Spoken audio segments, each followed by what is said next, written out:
Okay, so we started on propositional modal logic last time. The syntax of propositional modal logic is you take propositional logic and close with an operator, which you read as box alpha, and this is supposed to stand for alpha holds necessarily. Its dual is diamond alpha, which stands for alpha holds possibly. So these are the two modalities. Alpha holds necessarily, alpha holds possibly. And the relationship is that diamond alpha holds if negation of box not alpha holds, right. So it is the for all there exists duality. And the models are given by you a frame. A frame is a set of worlds with a boundary relation called the accessibility relation on it. Think of it as just some graph, no restriction on cardinality. And then a model is based on a frame. You take a frame and put a valuation on it. A valuation tells you at each world which are all the propositions that are true in it, and then you say that at a world W a proposition is true if the valuation assigns it to be true, right? It's there in the valuation, and negation disjunction will go hold inductively. Box alpha holds, alpha necessarily holds at W if in all the accessible worlds, right, alpha holds. So you sit at a node and look at all the successors, all the neighbors, which are all accessible to you. If it holds in all of them, you say box alpha holds. And diamond alpha holds at a world if there exists a neighbor, there is some accessible world where alpha holds. So this is the semantics of propositional modal logic. And last time we saw that, for instance, certain things are valid. So alpha is satisfiable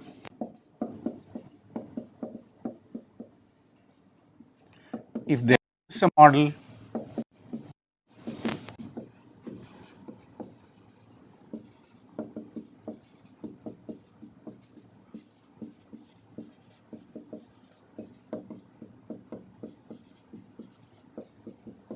and alpha is valid.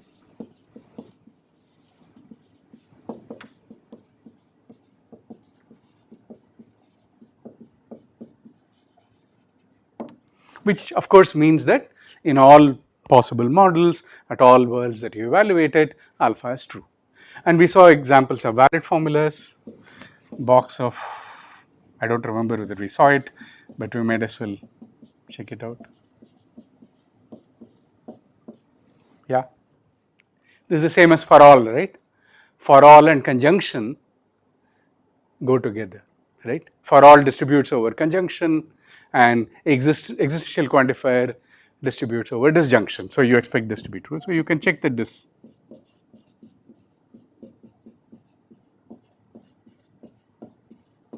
And this is precisely what is called duality, Swapnil, right? Conjunction is dual to disjunction, box is dual to diamond. For all is dual to there exists. Yeah. And on the other hand, if you had disjunction, this is true.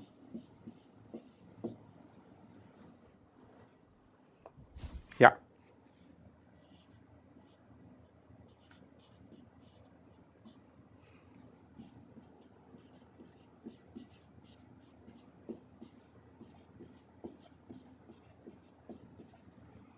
The converse is false. Yeah. And this is exactly the behavior with universal quantifier. Yeah. If you had for all x alpha or for all x beta, you will be able to say for all x alpha or beta, right? And there exists x alpha and beta, you can say there exists x alpha and there exists beta. Converse is not true. You can always take P or not P or P and not P and check that converse doesn't hold. So these are certain validities, and then when you start iterating modalities, nothing is true. And when is that? And that's what we saw, that when is, for instance, this valid?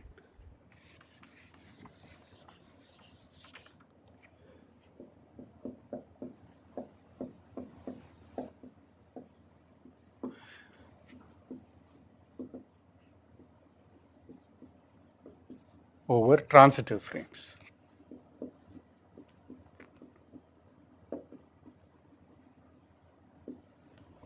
In general, it's not valid, right? Box alpha only says that all the neighbors satisfy alpha.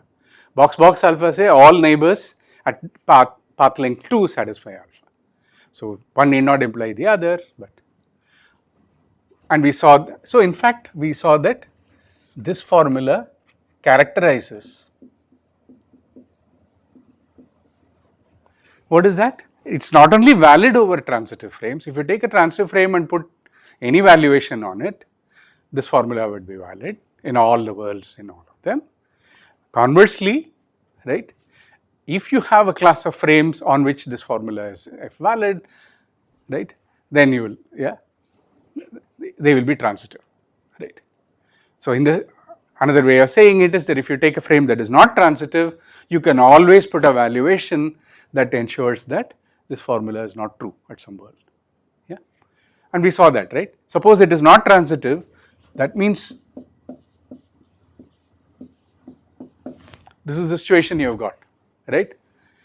If I have to just make sure that P holds here and P doesn't hold here,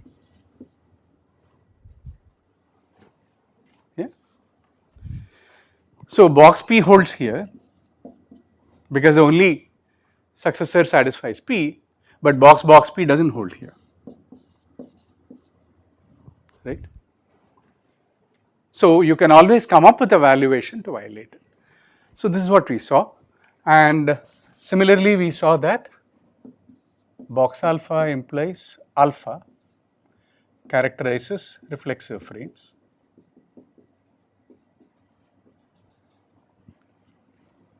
So you realize that you can actually put it together. Huh? Suppose you have reflexive transitive frames, right? Over preorders,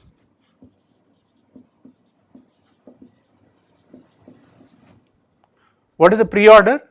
Reflexive and transitive, right? This is in fact valid.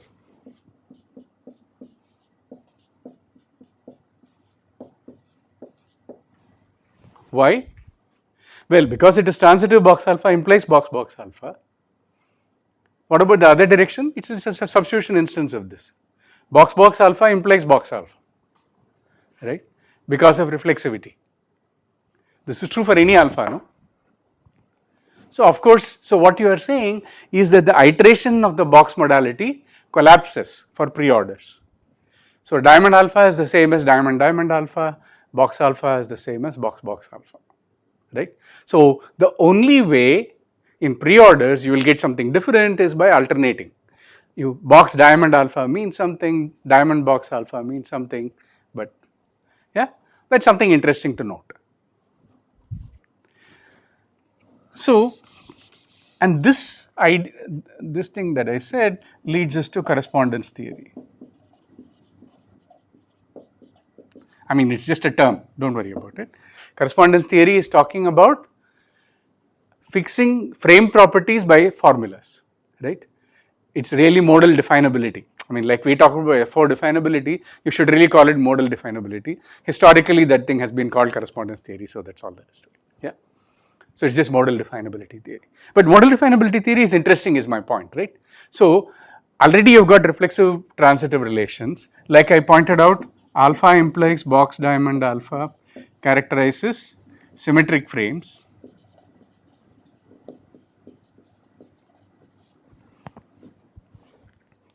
Right.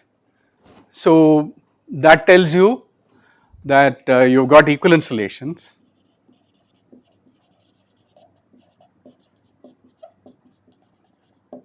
So you can describe partitions in modal logic. That's very nice. What else can you do? You can do some more interesting things. For instance, yeah, what about total order? Right, I want to say any two. That's, you can't quite do that. But what you can say is that if I look at, if I'm putting myself at a place, right, if I see any two at all, they will be related. For instance, I can say that if I see something like this implies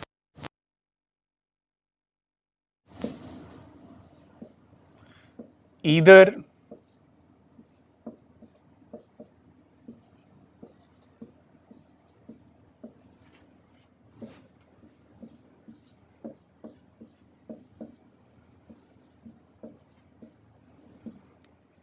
Yeah. If I sit at W and I see two successors, then either W1, W2 is W1 successor or the other way. So one way of saying that, especially in the case of, in the presence of transitivity, effectively it says that if I am looking at W and look at everything reachable, right, remember it's transitive, it is total, right. Whatever is reachable from W is all ordered, right. So it's a kind of forward linearity, right. So, and this is characterized by the formula. Yeah, sorry? Huh? Oh, okay, simple. Shivani's mic is telling us something. That's okay. So, if you see, how do you write characteristic formulas? This is easy because I am sitting here and I am talking about two of them, right?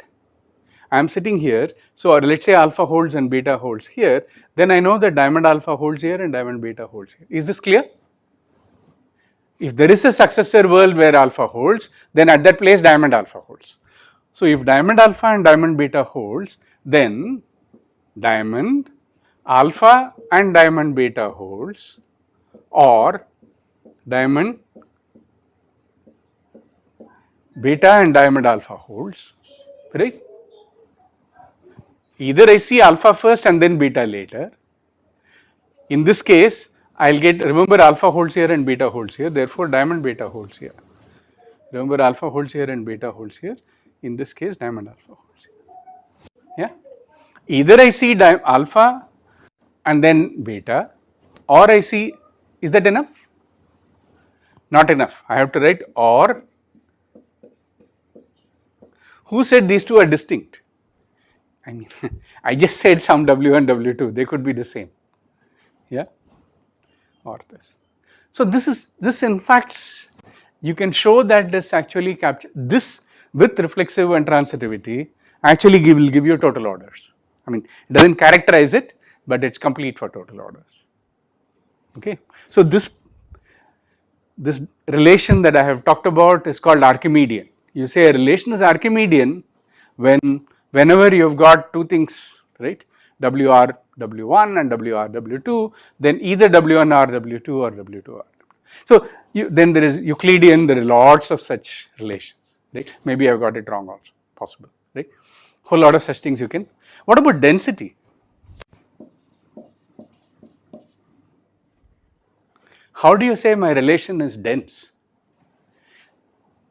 It's extremely simple and you would never dream of it, I am sure.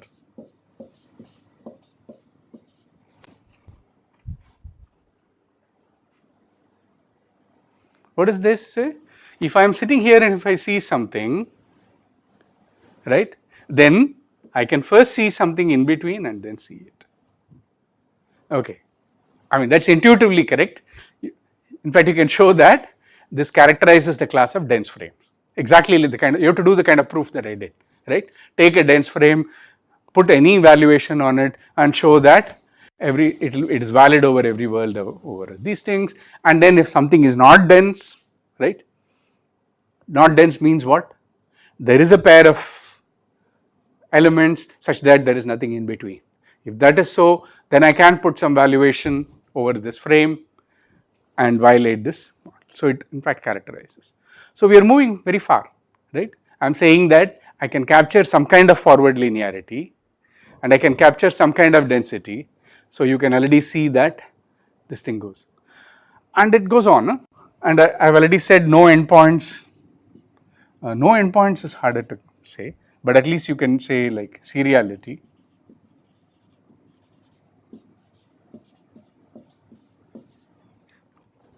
Seriality says that wherever I am, I can always make a next move, right?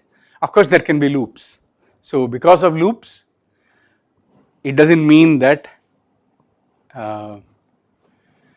like here, for instance, I mean, nothing that stops you from, okay. Okay, so all this is to say that there are many classes of frames that can be characterized in modal logic. Now, what about things that cannot be characterized? That is the natural thing, right?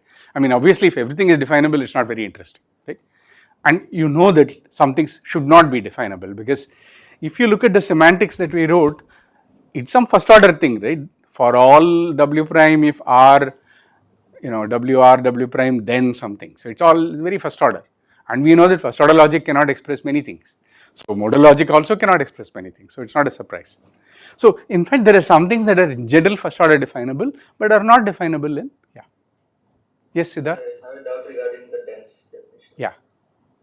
So there can be multiple children of like multiple neighbors of the world. Lots and lots, lots and lots. In fact, this can be dense in itself. Yes, sir. So according to this definition, it's sufficient for one path to be dense and the remaining paths to but for instance, if I also throw in, this is what I said. I mean, typically you would be interested in this in the presence of, so I'm talking about it in the presence of transitivity or in the presence of something like this, linearity. This will ensure that among these you will get some, right? When I ensure this, I will get something like this, for instance. Yeah, the story is possible that it goes bidirectional, right? Yeah, it goes all over the place. That's why I said loops are, part of the whole game. How do you eliminate loops? That's part of the discussion that we are going to have now, right? The point is that modal logic is not expressive enough to say there are no loops. No way can you say it's acyclic. So the only way is model theoretically, you given a model, what we can say is that it can't distinguish, right? The logic cannot distinguish between something with cycles and something without cycles. So if you wanted a model without cycles, you take something like that and pull it out. That's not very difficult. We'll see. Yeah. And in fact, that's how you get models for rationals, reals, and so on in modal logic. You allow things to have all kinds of loops, and then you do a construction that takes it and pulls it out. Because the logic cannot distinguish it anyway. So you can get completeness over that class of structures. That's the main idea. That's what we're going to talk about. Okay, now that it has come up, let's take up this. Yeah. I have a question. Yeah. Sir, in general, for example, in transitive, reflexive, or serial, whenever we have a formula, which we are seeing that formula characterizes that frame. That is, there is if and only if relationship. So I'm asking, is there any such instance when it is only one direction is true? If that formula is true, then it's valid, but it's not correct. Yeah, we'll see. We'll see plenty. Yeah. For instance, when I take box alpha implies alpha and box alpha,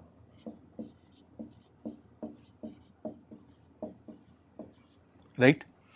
This characterizes pre-orders, but we can show that it's valid over partial orders, but it doesn't characterize partial orders because antisymmetry cannot be expressed. So that's just simple enough, and that's what we're going to do now. So it's in the cup when you put things together where you know that this can be expressed and this cannot be expressed, right? You can make assertions of that kind, right? So this is in fact what the language is. This is complete for partial orders, right? If I put this in, we'll see this with axioms and so on, right? You can write this as an axiom and actually show that I get completeness over the class of partial orders, because pre-orders are anyway forced and it can't force anything more, right? What is left after pre-orders? Only antisymmetry. Antisymmetry it can't express anyway. So there is a way, and the moment you know it can't express, you know that there is an equivalent model, right? How do you take a pre-order and get a partial order? What's the general, forget all this, in general in mathematics, right? If I give you a pre-order and ask you to get a partial order out of it, what do? We need antisymmetry. I know that's what you need. So what do? I thought you knew this, so tell me. Vikram is listening, so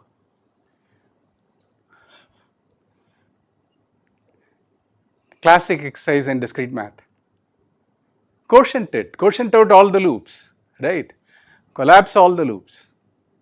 What is antisymmetry but collapsing all the loops, right? If I take a graph, collapse all, or take a pre-order. What's a pre-order? Reflexive transitive, right? It's a partial order with loops. So you collapse all the loops, you will get your Anyway, we'll see.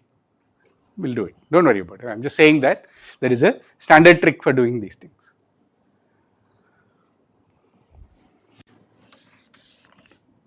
Okay. So now I want to show something is not definable. How do you show? You need some closure property, right? That's the usual thing, right? Showing something is definable, you write a formula. Something is not definable, you have to show that the logic cannot distinguish between one structure having the property, another structure which does not have the property. So I have to show that two structures, one which satisfies the property and one which does not satisfy the property, satisfy the same formulas, right? Once I do that, I know that there is no characteristic formula for that property, right? This is the game that we all know. And we did this with EF games for first order logic, Herrenford-Fraser games, and similar idea, but the underlying notion is something you have probably heard of in theory of computation, so let me mention this, and this is the notion of bisimulation. So when you think modal logic, think bisimulation.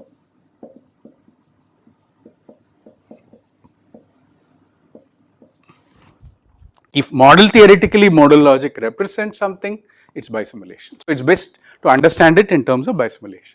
And of course, there is an associated EF game, you can think of it as a bisimulation game, do all that, doesn't matter, but what is the heart of the matter is this.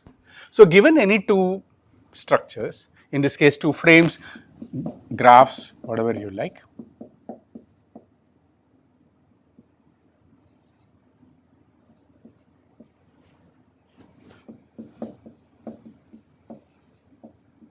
actually why should I put this in?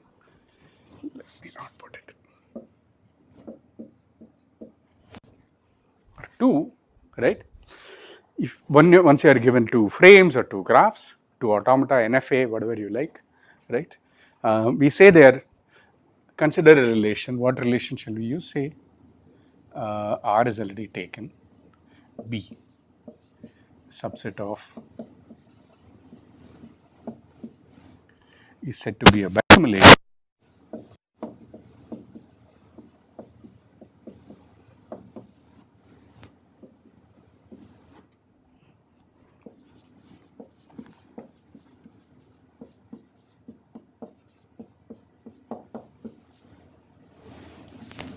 Belongs to B.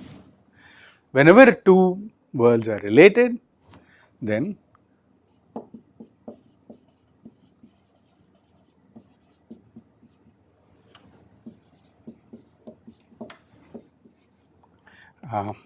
let me write it using the graph notation, it's easier.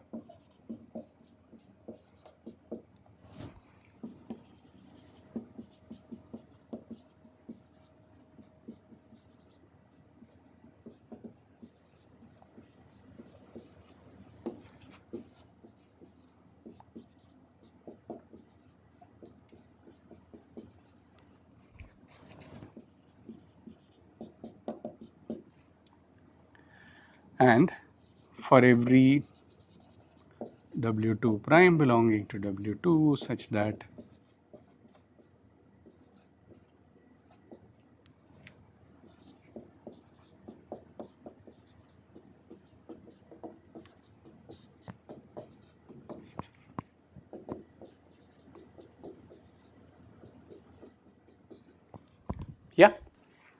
if you have W1 here and W2 related by B, then whenever I find this, I can find a W2 prime, and whenever I find a W2 prime here, I can find, so let's call it W2 double prime, I can find this such that these two are related by B and these two are related by B. Yeah? So, and of course from this you should be able to guess, I can also talk about one simulating the other also, if you just had one direction of these things, right? But bisimulation is what we are interested in, so let's keep it. Yeah? And so what is this important thing says? It says I have got 2 graphs, right? I don't particularly care about the okay, so what would be an example of 2 bisimilar structures? So let's look at this for instance. Here is one.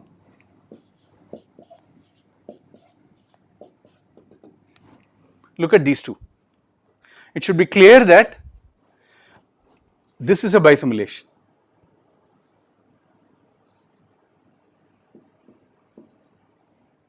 Why? Well, whatever you can do, I can do here, is what it says, right? And that's all that matters. Yeah, this is whatever you can do, I can do. Whatever I can do, you can do is the idea of bisimulation, right? And you can also see immediately what I have done with respect to the loop, right? I have just flattened the loop. Yeah. So two structures which retain, maybe what I have done is to unfold the loops, right? They will still be bisimilar. Is it clear? What about these two structures?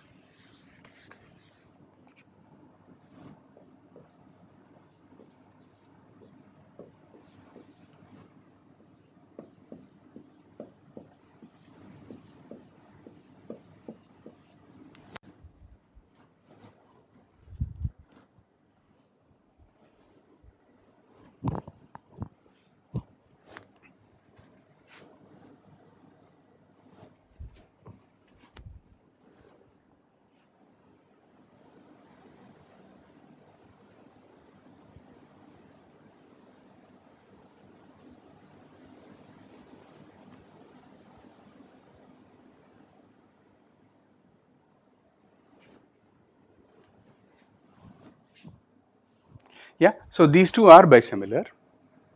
And of course, you say that, oh, I forgot to write that. We say that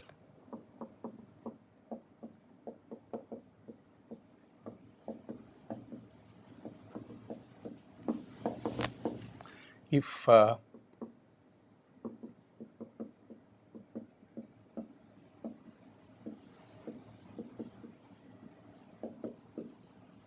yeah, you say two structures are bisimilar if there is a bisimulation relation on them, right?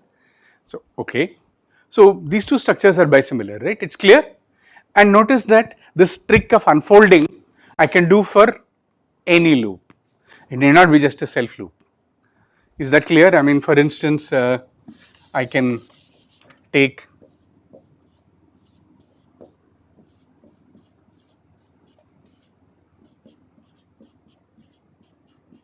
yeah, mainly because I don't have space here. Yeah.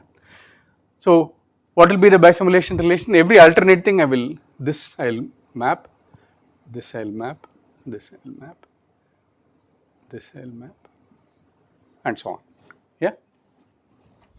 So, it does not matter. So, loops, unfolding loops is something bisimilarity will preserve. Okay, that is clear. What about, let us maybe take one step at a time. Sir, Yeah. sir, B has to be non-empty. What has to be non-empty? Bisimulation relation Yeah.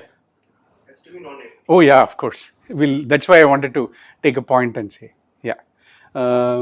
So, I will put a point so that I will make it, yeah, if and only if.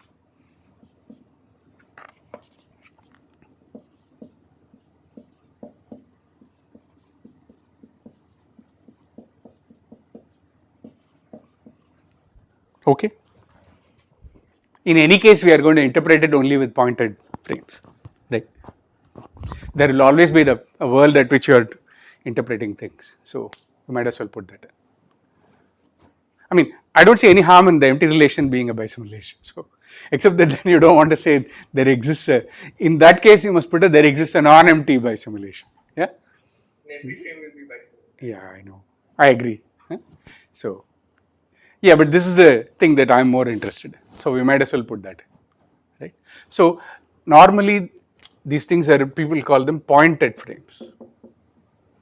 Don't just say frame and point to something, right. Makes sense because that's our formulas are always interpreted at some particular world on the model. I have not yet got to models, but This is only on. By the way, so that's also should be clear. So why should I not mention it right away, right? What about bisimilarity on models? So if I have models M1, W1, R1, V1 and W10,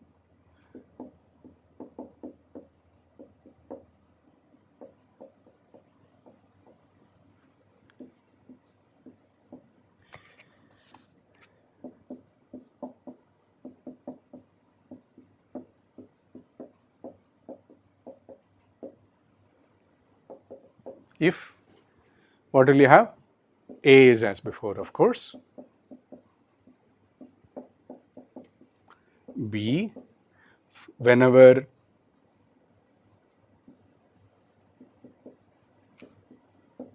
belongs to B. First condition, what is the first condition? Valuation of W1 equals, yeah, in a model they must satisfy the same propositions, otherwise of course all bets are off, right. We want to say that, remember that in the game also finally the atomic formulas must be same, right, satisfied. So that is the deal. And then of course the two conditions, the forward condition and the back condition, not forward or fourth, yeah, back and forth condition people. So this is fourth and this is back, anyway, yeah, forward and backward conditions, yeah. So in general we are interested in bisimilarity on models, and of course what is the main idea? I want to say that modal logic does not distinguish between bisimilar frames and bisimilar models, and that will be the way to show that it cannot understand loops, right. We had like one structure which has a loop and the other is unfolded, and if they both satisfy the same formulas, right, then of course there is no formula for characterizing cyclicity, right. Okay, so this is clear, right. What about this? So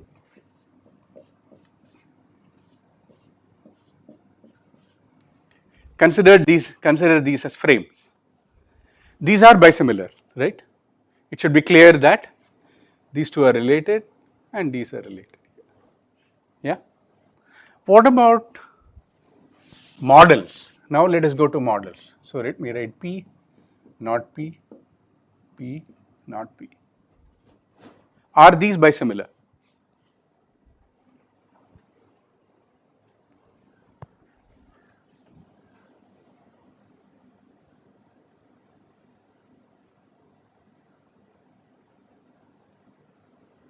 Clearly these two must be related, you have no choice.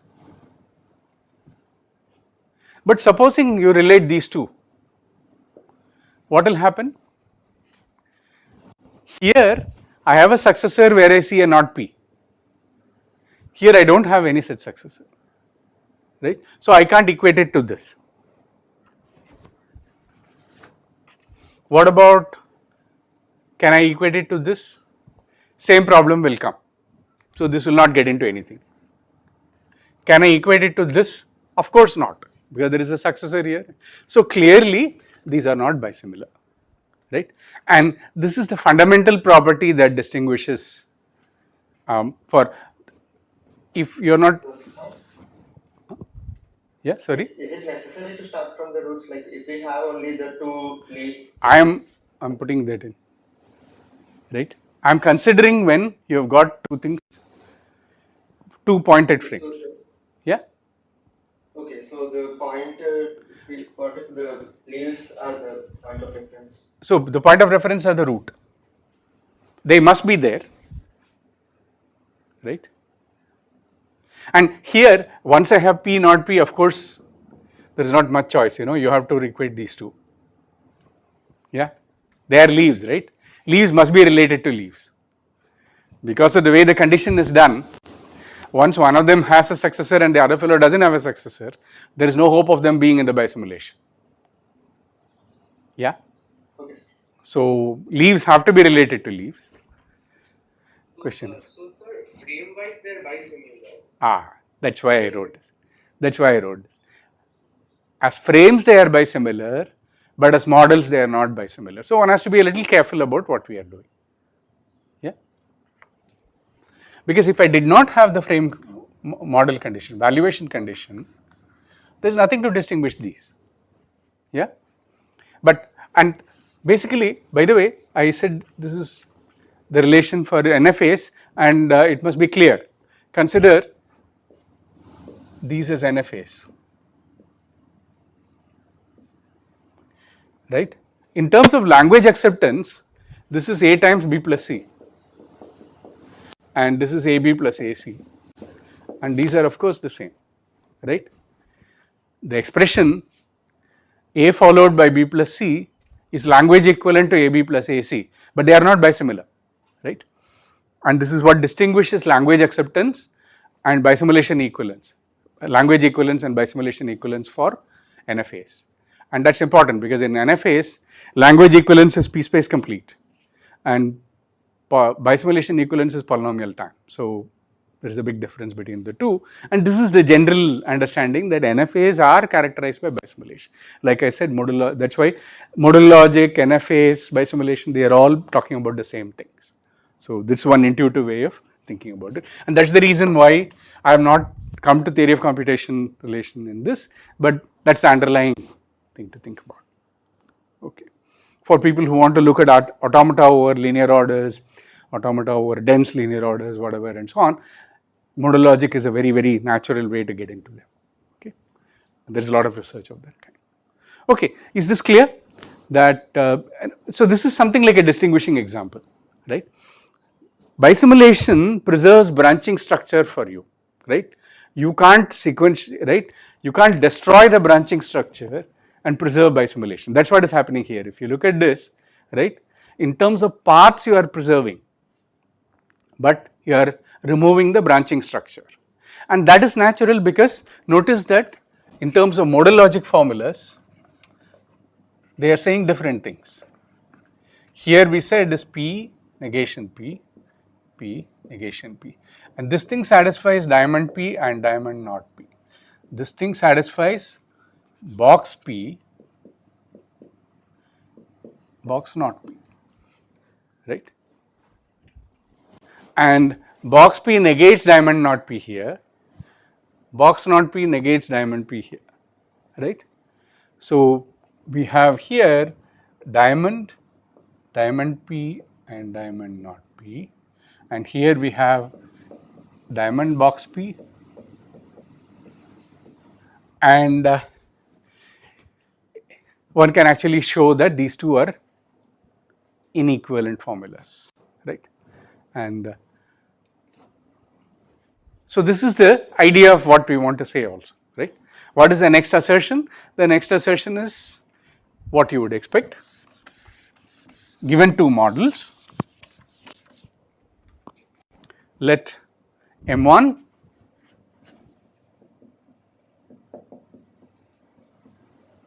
whatever W1 R1 B1 W1 0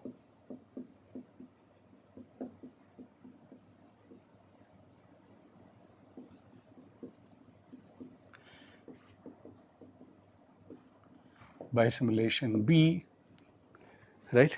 If you are given a bisimilation, then what can you say? That for all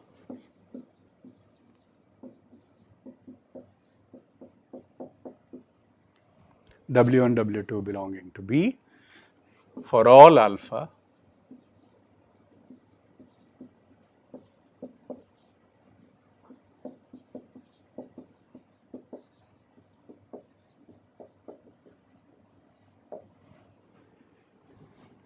okay. The model M1 satisfies alpha at W1 if and only if the model M2 satisfies alpha at W2. So they are completely different models, but what we are saying is that once they are bisimilar, bisimilation preserves truth of modal formulas, and it should be easy to see that this is true, right? How do you prove this? Well, by induction on alpha. For atomic propositions P, we put that in. V of W1 is the same as V of W2. I mean V1 of W1 is the same as V2 of W2, right? So they both satisfy exactly the same propositions. Negation and disjunction will follow by routine applications of induction hypothesis. Okay, that leaves only the model case. If alpha is of the form diamond beta, in the first model, if diamond beta is true, then there exists a W1 prime such that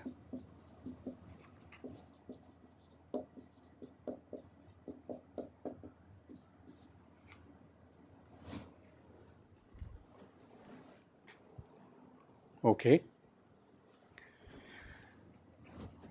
So now what do we know?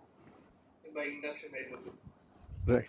No, no, by bisimulation relation, if this fellow has a successor W1 prime, there exists a, therefore, by bisimulation, what is it called? Fourth property, there exists a W2 prime such that W2 R2 W2 prime and W1 prime W2 prime belongs to B, right. Remember W1 W2 is in B. So if this fellow has a successor, there is a successor in the other model which are related by the bisimulation. Now by induction hypothesis, since these two belong to B, one satisfies beta, the other fellow satisfies beta as well, because beta is a simpler formula. By induction hypothesis, M2 W2 prime satisfies beta, therefore M2 W2 satisfies diamond beta, right. And the other direction is exactly similar by using the, you can't say it's by symmetry, there is no symmetry in this, it is just that by whatever, you can say symmetry, why not, right, by the back direction of the definition. So it's very straightforward to see that if two structures are bisimilar, if two frames are bisimilar, then of course, right, no, that's not true. Yeah, no. So if two models are bisimilar, then whenever you consider worlds related by the bisimulation, they satisfy the same formulas. Is that clear? Right. So this immediately means that modal logic cannot express acyclicity. Is it clear? There is no characteristic formula for acyclicity in modal logic. So immediate consequences, you get a lot of paisa vasool for this. So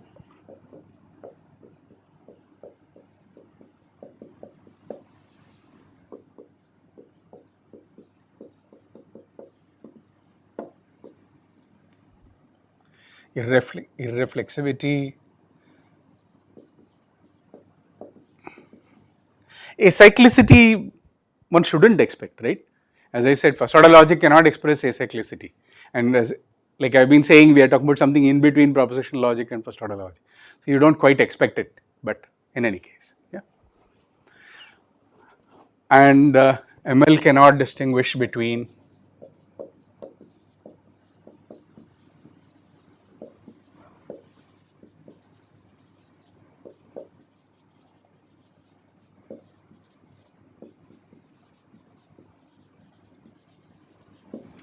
I am just writing it in words, right.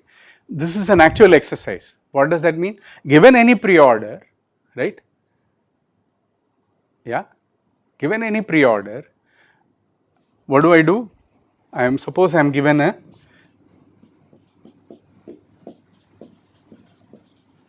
define x twiddle y if and only if x less than or equal to y and y less than or equal to x, right. The claim is that this is an equivalence relation. Why? Of course it's an equivalence relation, remember it's reflexive, right, and the way we have defined it, it is symmetric, and use transitivity to show that this is. So it's an equivalence relation. Now quotient it.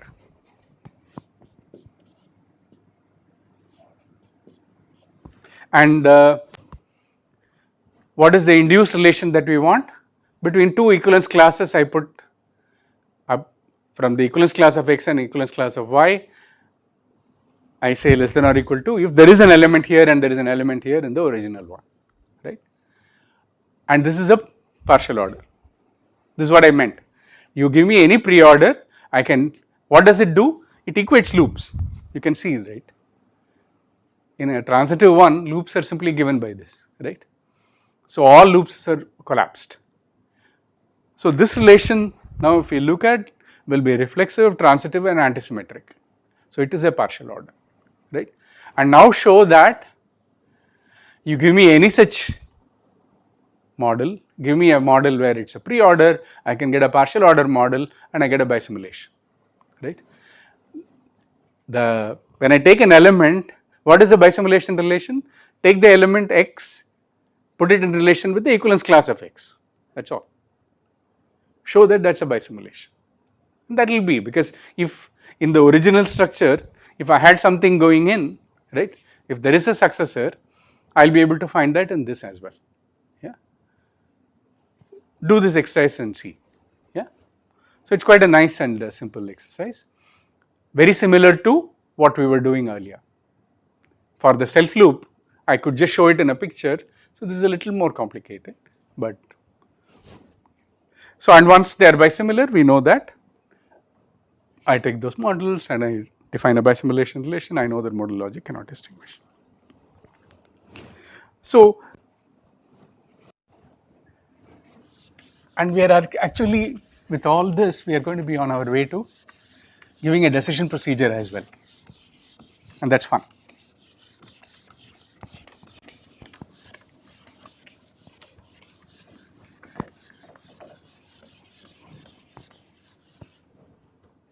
Okay, so I don't know if you have seen bisimulations before, but the best way to actually is to take many graphs, work with examples of both graphs which are bisimilar and which are not, and check it out, right? For instance, one of the important things that you learn is that bisimulation does not count, right? If I had, for instance, two trees,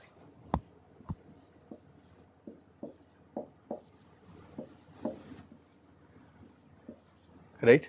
If they are both isomorphic, right? Bisimulation cannot distinguish, and this is the spirit of NFAs, right? As you go down the computation, if I start getting isomorphic structures, I can equate them. I can merge two states that are going to have the same future behavior, right? We do that for DFA minimization. For NFA minimization, it's much more complicated, and that's really what this thing tells you. So you can't count, but as long as you maintain the branching structure, right, how many ever successors you have got can be collapsed, right, into one. Okay. So, okay, I don't want to say more. As I said, you have to do some exercises too. One important thing that you realize is that if you consider a model,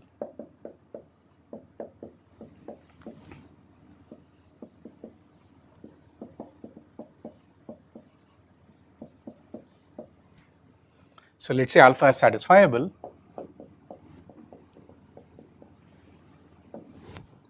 right,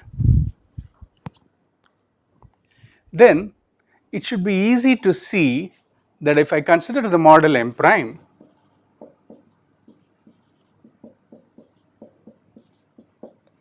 where W prime is simply the set of worlds reachable from W. What is this? This is basically the set of all W prime such that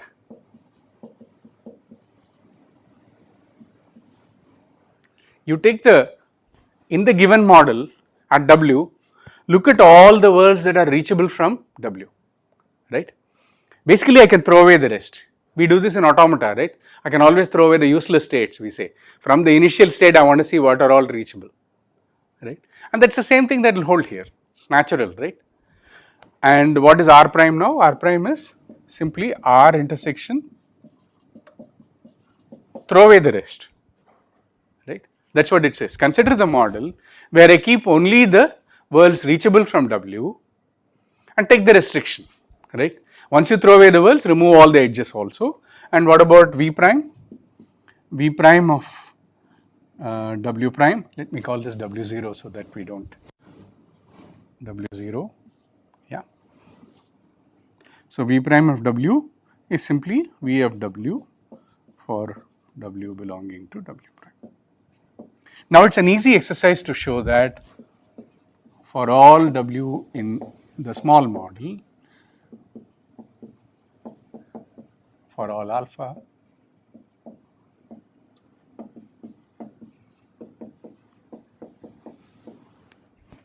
yeah. In the original model, alpha holds at W. Remember, I am only looking at the worlds reachable from W, right? If and only if it holds in the new model. How do you prove this? Again, by induction on the structure of alpha, right? For propositions, anyway, I have maintained this. Negation disjunction will go through. Look at, say, existential quantifier. If I start at W, remember W is reachable from W0. So, if this has a successor that is also reachable from W0, so it will be a member of this, and then you apply induction hypothesis, right. So, it just goes through in a very routine fashion. Sir, Yeah. won't these two models be bisimilar? No, I don't. No, they are not. I don't care. Yeah. So why are they not? Because suppose I have W, and this is R of W, right. Now consider a W1 which is sitting outside. What will I equate it with? My bisimulation has to do something, no? Right? And that is the problem, right? See, is it clear? Yes. I mean, this thing, who says it's even a connected graph, right? It could be anything. Yeah. Why are we defining this model?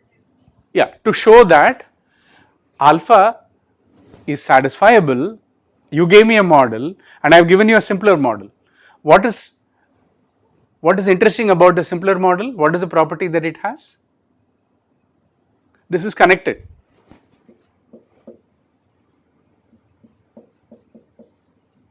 The frame is connected, right? Everything is reachable from W. That need not be connected. So now I can show that the logic cannot distinguish between connected and unconnected frames. Yeah? Sir, Yeah. sir, W prime, in your definition of M prime, W prime, shouldn't W prime be R of W not union W prime? No, this is the reflexive transitive closure. So it includes W naught as well. Oh, Yeah, R star is the reflexive transitive closure of R. okay. Yeah, Okay. that is just notation. Sorry, I didn't explain that. Yeah, so W naught is there, and anything reachable from W naught is there. Yeah, Sir? yeah.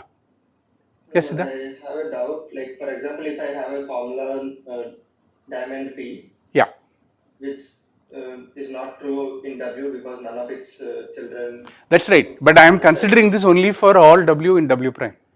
The assertion I am making only for the elements that are reachable from W. Yes, sir. So then- suppose I take the root from W naught Yeah, and the formula diamond P. correct. Yeah, So this may not hold in M. Like I take the case where this does not hold in M, but it holds in M dash because one of its successors, like. Yeah, but that is a problem. P, That's a problem if it's true. Let's see. It's true in the small model. Let me call this a small model, right? You are saying it's not true in the big model, right? In the big model, that means that it has got some successor, right? Oh, it's not true means box P. No, you have something else in mind. Let me just do the proof, okay? So that will show you. So alpha is of the form diamond beta, right? This is the inductive case that we are getting to. Let's just do it and be done with it, right? Suppose in the big model, MW satisfies diamond beta, right? Then there exists W prime such that WR prime and MW prime satisfies beta. This is all in the original model. But remember that W belongs to R of W0, therefore W prime belongs to R of W0 as well. Yeah. If W is reachable from W0, W prime is also reachable from W0, right. So, W prime belongs to W prime, the small model. Yeah. So, by induction hypothesis, M prime W prime satisfies beta. Yeah. And remember, W belongs to W prime as well, right. So, M W prime satisfies diamond beta, because this is a world in the small model, and remember R prime W prime belongs to R prime, because I have taken it as intersection of this. So, anything that is true in the big model is true in the small model. Now, let us do the other way. Is it clear, Siddha? Okay. Now, let us start with the small model. Suppose in the small model diamond beta holds, then there exists W prime such that W prime belongs to R prime, right. What does this mean? This belongs to R prime means it is in the intersection of this. Yeah. Okay. So, we started with W which is in the reachable set of R. Yeah. And I have taken intersection with this. It is an element of R prime, therefore W prime belongs to reachable set of, yeah, sorry, Nothing. huh, okay. So, W prime belongs to R as well. Remember, it is in the intersection. W prime belongs to R as well, and we know that by induction hypothesis M prime W prime satisfies beta, and these two things put together gives me MW prime, sorry. Yeah. Here I have got M prime. This is the semantics, right. In the small model diamond beta holds at W, there is a successor, R prime successor that satisfies beta, right. Now, by induction hypothesis MW prime satisfies beta, therefore MW satisfies in the big model at W diamond beta holds, right. It is mainly because I have taken the intersection here, right. So, I have taken exactly those in the relation, right, for which there are, see, in the reachable set of W0, right, there may be things that are unrelated by R, in which case they are not going to be related by R prime as well. If they were related in the original model, they continue to be related, right. So, the intersection makes sure, I think that was your worry, right, but the intersection. Actually, I got confused in the definition of R prime. I thought it was the reachable relation. Okay. No, it is important that it be the intersection because it is exactly the restriction, right. So, if there were two worlds within the reachable set that were not related in the original model, they will not be related in the new model as well, right. Okay. Yeah. So, I think this answers Ananya's question. Is that clear now, Ananya? By this we show that the logic cannot characterize connectedness, right, because this model is connected, that one is not, right. So, this also shows that, and that is what I want to use for the next step.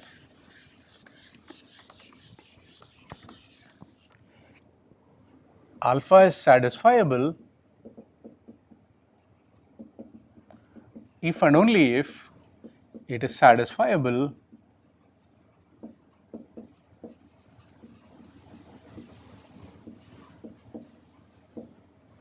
in a connected model. Okay. Now, from this now I can show alpha is satisfiable if and only if it is satisfiable in a tree model. How do you show this?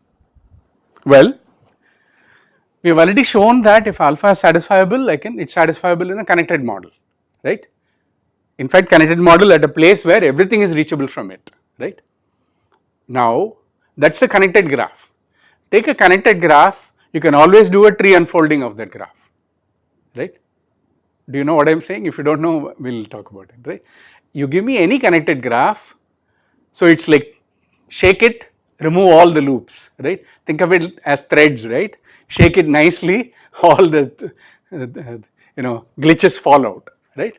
That shaking is called unfolding, right? You can take a graph and unfold it, and who cares about it being infinite, right? The tree will, if that graph had a loop, of course the tree will be infinite, right? But then it's a very trivial matter to show that a graph and its tree unfolding are bisimilar, right? That's exactly the route that I said with pre-order and partial order, right? So you take a connected graph, and when you unfold it into a tree, right, every node in the tree has a unique path from the root, right? That will be a path in the graph. That's what you have to make use of. Remember that I might have visited loops 18 times, it doesn't matter, right? So there is a natural bisimulation that you can define. I am not going to do it now because I would like you to try it. If you think if you have any difficulty, you can ask me and I will tell you exactly how to do. Don't worry about it. But it's just a standard definition. Take a graph and the tree unfolding of a graph. As I said, if you don't know it, I'll tell you. But then the bisimulation is really falls out for you, right? When you do it, it's obvious what a bisimulation is. Basically, what are you saying? Take a graph G, fix a point. Remember, we are always fixing a point and doing everything, right? I'm talking about the unfolding at V0, right? So I'll get a tree, right? So remember, it's connected. The graph is, this is important. If it's otherwise, I'll get a forest. I won't get a tree. Mainly because of the kind of nonsense that we had, no? The W1 sitting outside, there's nothing we can do about it, right? So of course you can do, in general you can have a forest and throw away the rest of the forest, but yeah, but we might as well assume it's connected, right? In particular, we assume that everything is reachable from V0, right? All, because we know that I can always do that, right?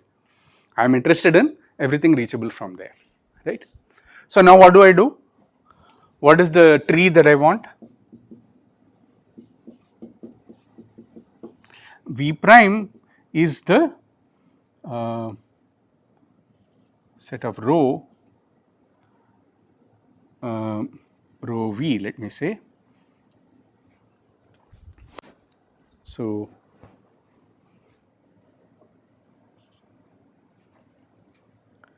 V belongs to V, rho V is path in G from V0 to V.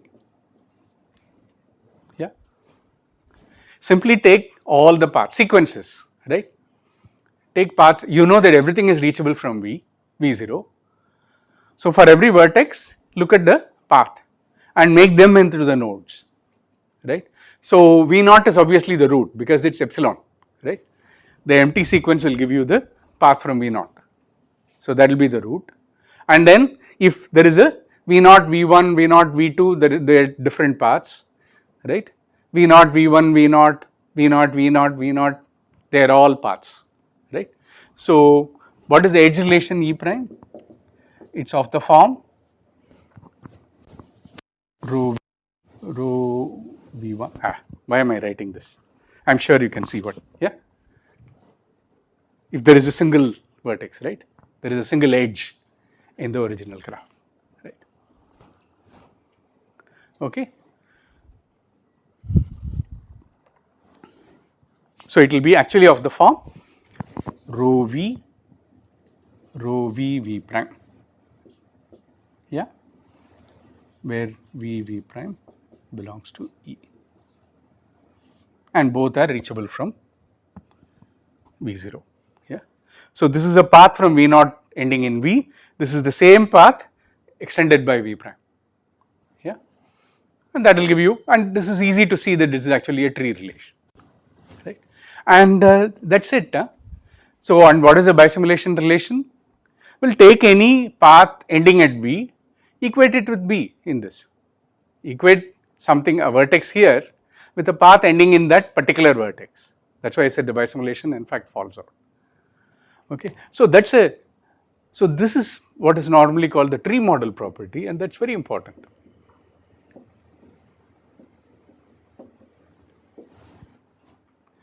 So it turns out that, I mean, why are we most interested in modal logic? Because you can take modal logic and extend it in many different directions, and you get decidability. First order logic is not decidable, right? And propositional logic, everything is, complexity is the question. So modal logics, it turns out that lots of modal logics have tree model properties or tree-like model properties as we go along, right? First order logic we said is undecidable because you can code the grid. You remember I was doing the coloring problem, and the essence of it is the ability to code up a grid, right? Grids are bad, trees are good. This is the general slogan, right? And the moment you can get tree or tree-like structures, there are lots of algorithms that are available to you. So this is why a lot of fuss is made about tree model property for modal logic. So that means that if I start with formula being satisfiable, I might as well assume that it's satisfied over a tree, right? And then you can, what is nice about the tree is that you can talk about the branching degree of the tree and so on, right? There are lots of parameters that you can play around with. And so I was going to do decidability. I don't think I have the time. I'll actually show you how the decision procedure goes. So what we will do is to show that if alpha is satisfiable,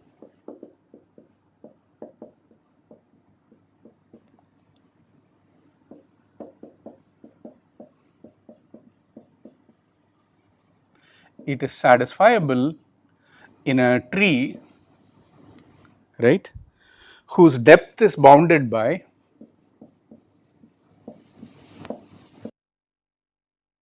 in fact whose size is less than or equal to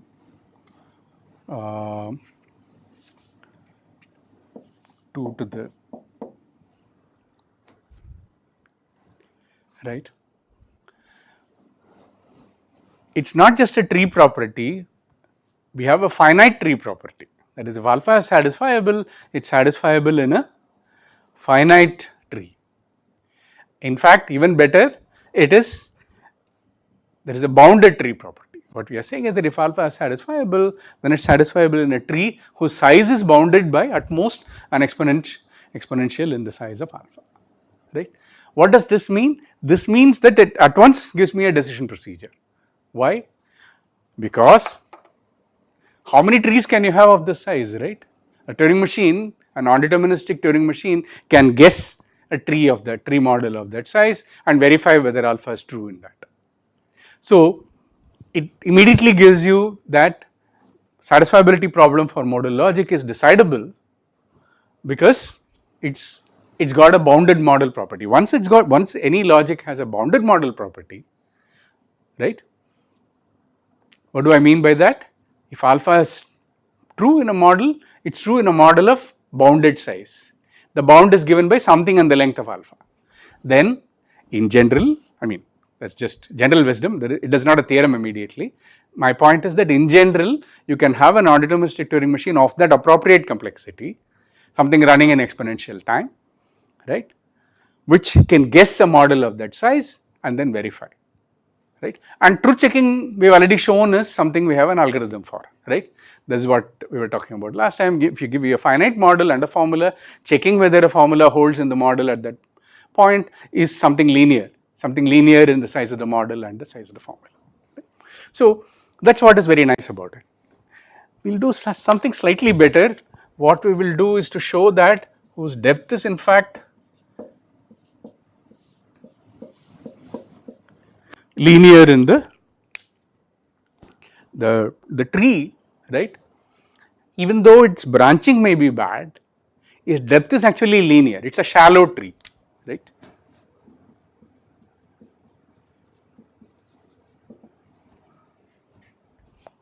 What is the advantage of that? Again, this may be a little, unless you get into complexity theory, you don't normally worry about these things, but it is worth getting into complexity theory. So let me say that if you have got in general, like I said, right, a tree model is considered good for algorithms. Shallow tree is even better. Why? Because if I can be careful about the way I do my decision procedure, right, when I explore the tree, what I can do is to do depthwise, right. I can traverse the tree depthwise, start from the root, keep track of what branching I do, go all the way to the leaf, and I know that I have only some linear amount of work, right. And as I backtrack and I explore another path, I throw away whatever I did, right. So basically that means I can, if my algorithm is clever enough, I can do it in linear space, right. The depth is linear, so I can, at each time I have only a certain amount of, if the space is reasonable, I can do it in polynomial space, okay. So the general intuition is that if I have a tree model property and if I have a shallow tree, I have a p-space algorithm. I'll put it as within quotes.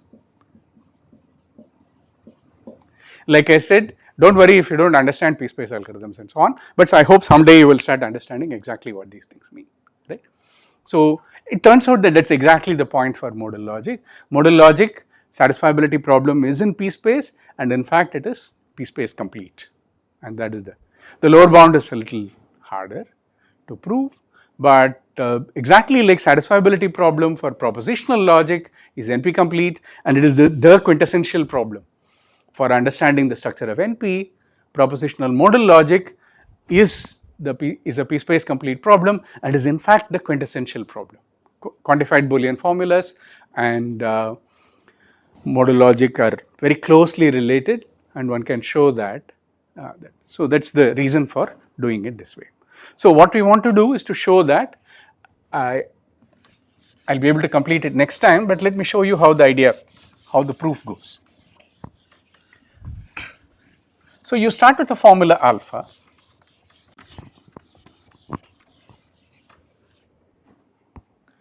So first thing is we will push all negations inside, right.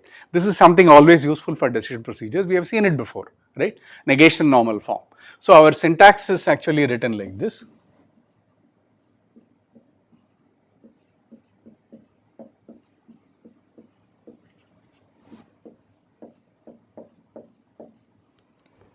Push negations inside so that they appear only in front of atomic formulas, atomic propositions. We can always do that, right. Not box alpha will give you diamond not alpha, not diamond alpha will give you box not alpha, not of alpha and beta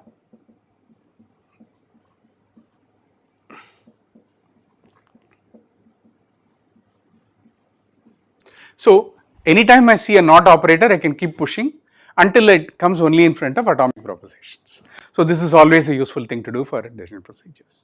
Okay. So let's assume that our formula is given in this syntax. Next thing is we have the notion of subformulas, right? We have seen that.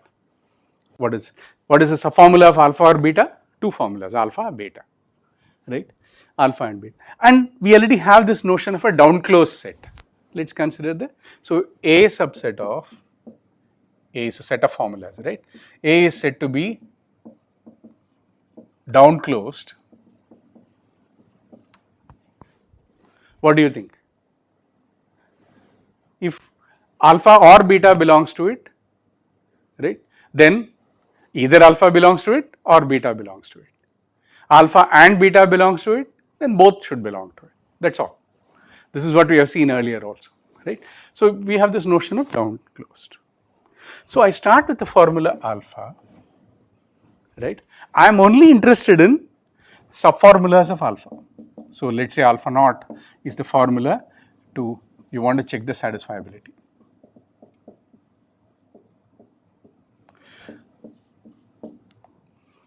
Right.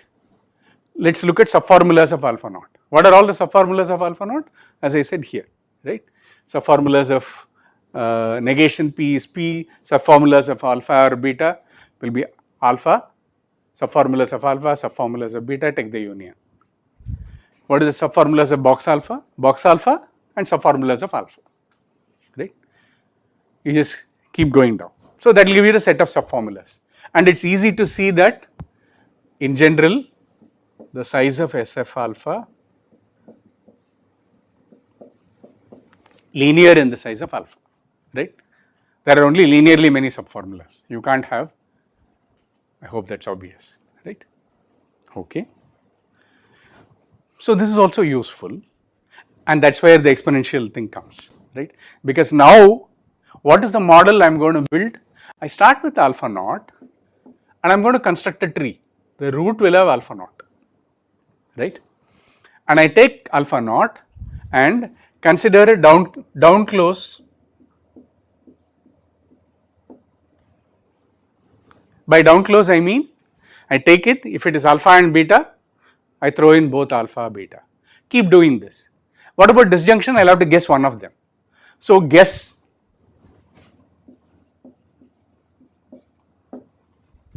We'll formalize it. I am just giving you the idea today, right? Make a guess, alpha or beta, guess one of them and put it in. So you down close, right? Now what will you be left with? Well, there will be things like box alpha. There is nothing much to do, right? Well, at this point, look at the diamond formula. Suppose there is a diamond beta sitting here. Then what do? In general, I have built a tree, and here I have a diamond beta or Y in the leaf, anywhere.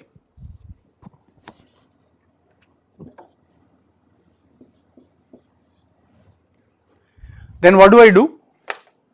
Well, diamond beta is a requirement, right? I need a successor which satisfies beta.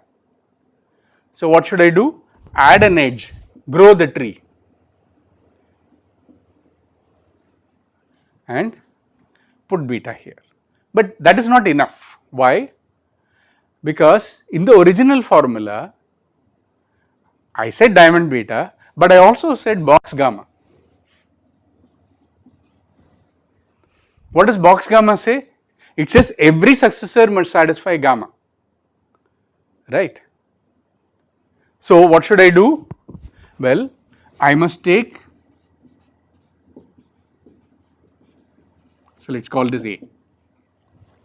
Inductively, I have built a tree where every node is labeled with a set of formulas, some subset of subformulas, right? Remember, I started with alpha naught initially, and when I down close, I will get some subset of subformulas, right?